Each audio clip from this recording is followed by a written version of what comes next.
étions loin d'être des anti-français. Nous étions des amis de la France, mais nous refusions, et en particulier des gens de ma tendance, nous refusions d'être des larbins, des instruments de la France. Nous voulions être des gens indépendants, mais mettant ensemble ce que nous avions vraiment de commun avec la France. Il y a cette communauté de langue, quelque chose de formidable. Et puis l'histoire. Il y a des liens que nous avons tissés à travers l'histoire, qui sont des liens privilégiés que nous n'avons pas avec les États-Unis d'Amérique, ni avec l'Angleterre. Et donc, nous étions vraiment bons pour faire un sort particulier pour avoir des relations privilégiées avec la France.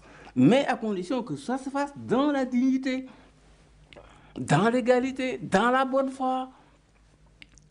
C'était ça, nous, notre conception des liens avec la France, des rapports franco-africains.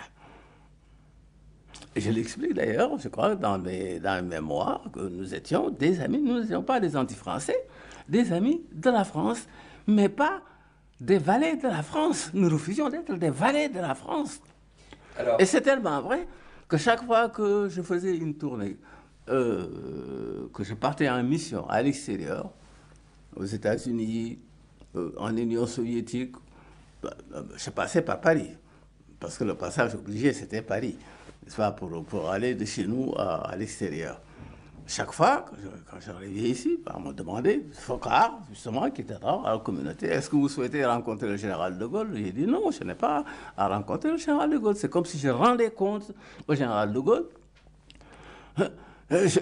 Mon compte rendu, je le dois d'abord à mon gouvernement, au gouvernement de mon pays, et pas au général de Gaulle. Voilà un exemple précis. Alors c'est depuis que les choses ont changé complètement. Les rapports ont changé complètement. On est devenus des vassaux. Les chefs d'État ont accepté ensuite, sous l'influence de gens comme Foccart. Voilà, les choses ont changé.